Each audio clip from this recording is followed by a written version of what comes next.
We need to make a decision. What RV are we going to purchase that's going to work for us living and working full time? And it's crunch time, so we both took the day off work to try and find our new RV. We need to order now if we want delivery by May. So today we're going to the Atlanta RV show. We're going to talk to brand reps, we're going to look at floor plans, and we're going to try to make our final decision. And we're taking you with us. So let's go.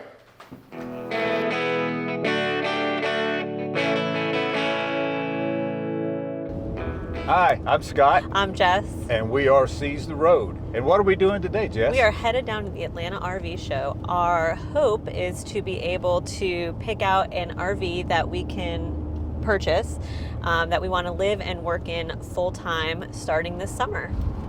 That's right. So we're lined up to get down there.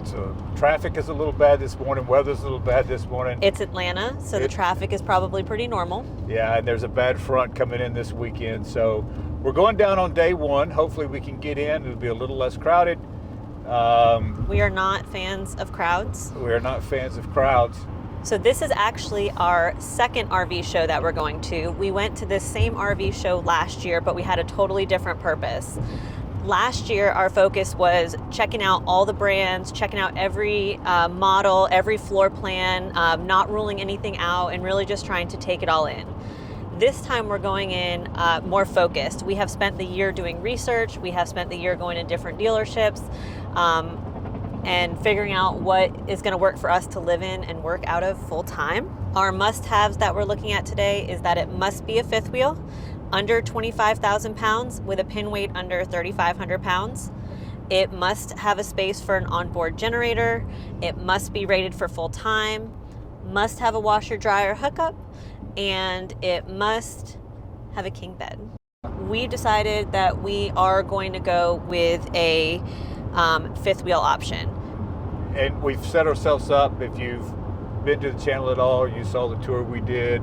The truck we're in, the Ram 3500. So we're set up for fifth wheel, and we think that's going to be the best fit for us. So our truck can tow 36,000 pounds, according to the sticker. And so the RV industry, or I guess the towing world, recommends staying under 80% of what the rated sticker tow weight is. So that way you don't put too much strain on the, is it engine? Yeah, just on the chassis, wear and tear, all the things. On the drivetrain. So that's why if our truck can pull 36,000 pounds, keeping under 80% will put us at that 25,000 pound range.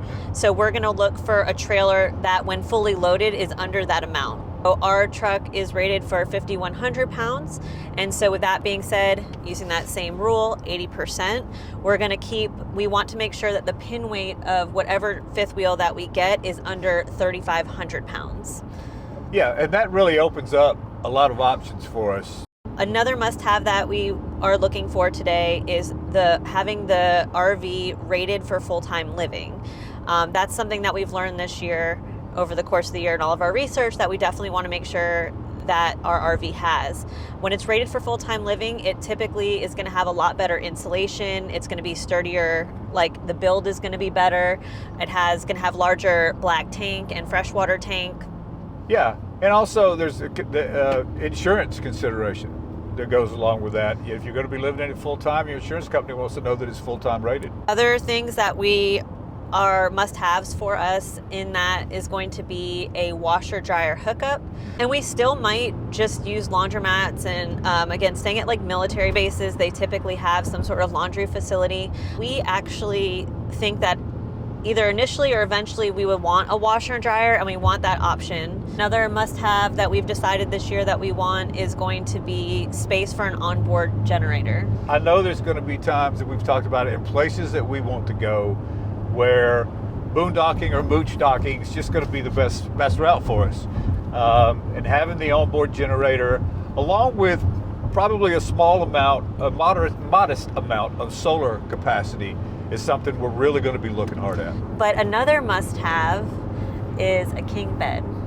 Yeah, if you're going to be there full time, you might as well be comfortable, right? Things that we're going to be considering in each of the RVs is going to be a space for motorcycle, a space for visitors, and where we are going to be able to have 2 office setups. if you've been following our channel or you saw, we do intend to take a motorcycle, an adventure bike with us. So we have to figure out if that fifth wheel is going to be able to carry it and how. So I don't know. You name all the ways that you can carry that. You've got a couple of different options. You know, the most obvious option is the toy hauler option, right? Will say is initially last year I was opposed to the toy hauler. I did not want to even, maybe we went into like one and I was like, nah. As the year has gone on, I've seen and done, we do an excessive amount of research. Yes, we do. Probably to a fault. But I've seen a lot of toy haulers that are actually really cool, and you can do a lot with the space. So I'm back in. I'm willing to look at toy haulers this year. Most of the larger fifth wheels, either come with or are rated for a hitch on the back. Some of those are like 300. Usually around 300 pounds. So you can always go with one that has the hitch on the back, and we can haul it just like a lot of people do with their e-bikes and other things, and haul it on the back. Another consideration is going to be a space for visitors. Again, initially when we were talking about this, we were like, forget them. Doesn't matter.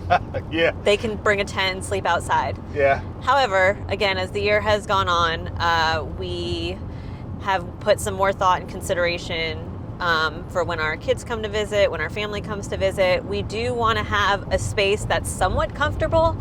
Not too comfortable where they'll like want to move in, but like comfortable enough that like if it is a long weekend, they're going to be okay. We will consider our visitors, so shout out to our family. Our last and probably the biggest consideration that we have is going to be how can we make 2 workspaces inside of the RV? The thought process on that is the things you have to decide is do you want to be able to work together? Do you need to be separate? What do those workspaces look like? Computer systems, monitors, access. So that's really a big part of this plan. So when we first started RV shopping a little over a year ago, we were very inexperienced. We knew very little about RVs. To say the least. Over the year, as we've learned, the dealer that you purchase from is just as important as the type you buy, as the brand that you're purchasing. So we want to make sure that we are, at least from our options, picking the best dealer that we can, picking the best brand that we can. Things that we noticed that we've been attracted to over the year that are nice to haves but not must haves. You mentioned solar earlier, right? Yeah. Solar is not a requirement for us. However, if it has it, we think that would be a really nice to have bonus. I think that would add points for us. But another thing that I've noticed is the cabinet heights. So yes. Anyone out there who is of a similar height, I'm 5'1.5", knows that it is really obnoxious to be in your home and feel like you have to stand on a step stool to get to anything. So a consideration that I will be looking at will be the height of the cabinets. The last one that we have on a nice to have is, we're always curious about the pantry. Jess and I like to meal prep. We like to prep on the weekends and make our food for the week. To be able to do that, we've got to have a place to store that food. Yeah.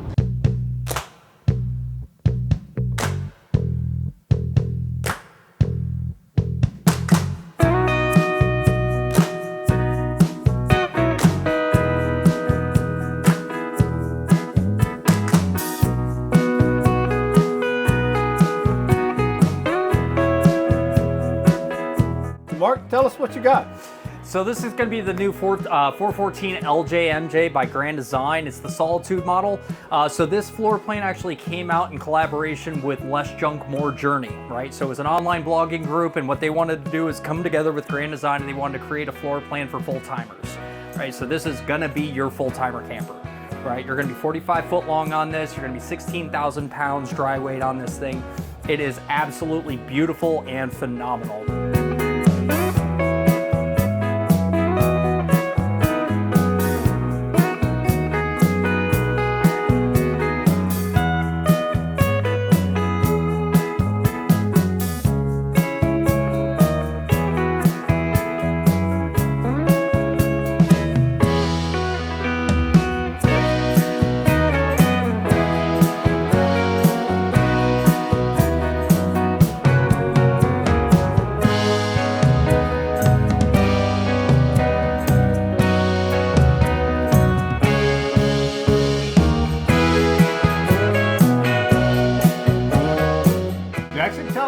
got here?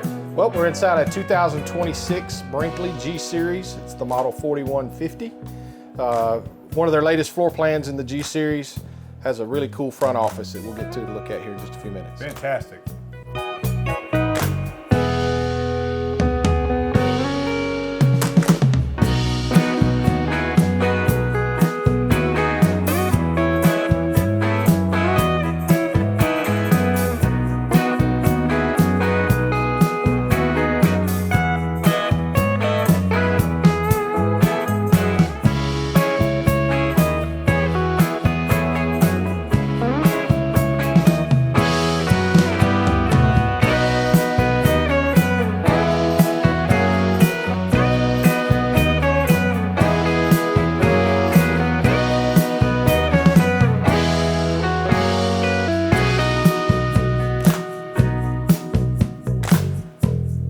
What makes the Brinkley brand stand out compared to all the other models we can see here at the show? So, from a manufacturing standpoint, we always tell customers we have residential interior and automotive exterior. So, from your seals on the outside, you're not going to see, we have automotive grade seals, you're not going to see any silicone on the outside of the RV. Some of the nice features that we have in terms of like 65-foot hose reels to make it easier for camping. Having a one-piece fiberglass roof on the top of this Model G that we're standing here today. Those are some of the exterior features. Some of the interior features that make it feel very residential are like your dovetailed drawers that are also soft close. We also have, features like pull-down silverware and knife storage as well.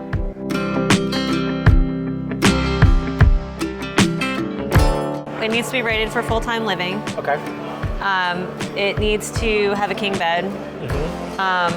Needs to be able to have 2 spaces for us to work because we both work full-time.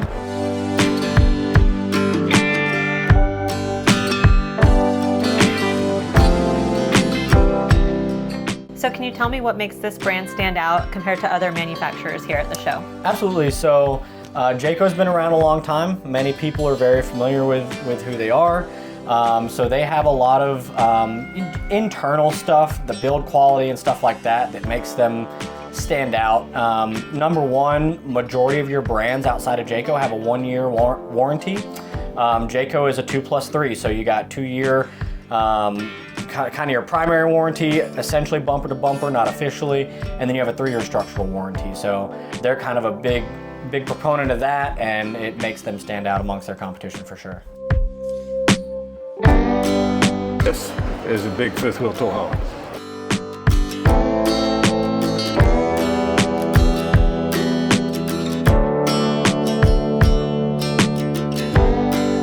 What makes your brand stand out compared to the other manufacturers here at the show? Axiom just come to market here just within the last year. A lot of new innovation. We're bringing the mini splits to market on this 4250 Vendetta. You're going to have 3 mini splits, 1 in the garage, 1 in the living room, and also 1 in your bedrooms.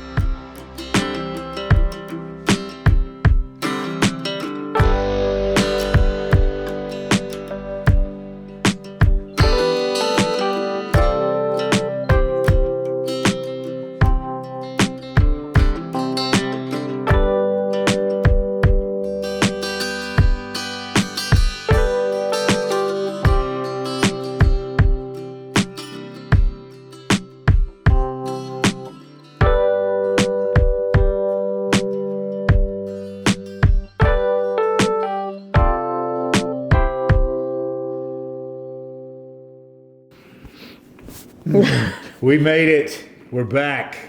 What a day. It was a long day. What did we spend? Like 7, 8 hours there today? It was at least 8. Yeah, at least 8. But it was a very, very productive day. Absolutely. We spoke to a bunch of dealers. We spoke to some reps. We toured just model after model after model. As you know, like we said, we were going down there with a specific model and floor plan in mind. We found several of those that we're excited about. And no, we didn't put a down payment on one today, but I feel really good driving away and feel really good now that we're home. I really know what direction we're headed. Yep. And we will need to make a decision in the next week or two. So that needs to happen. So we're going to rest. And then we will go through our options and really narrow down what we're looking for. And we hope you come along for the journey. So if you enjoyed watching this, please make sure that you like and subscribe to continue following along as we all figure out what we're going to purchase. Thanks for coming along so far.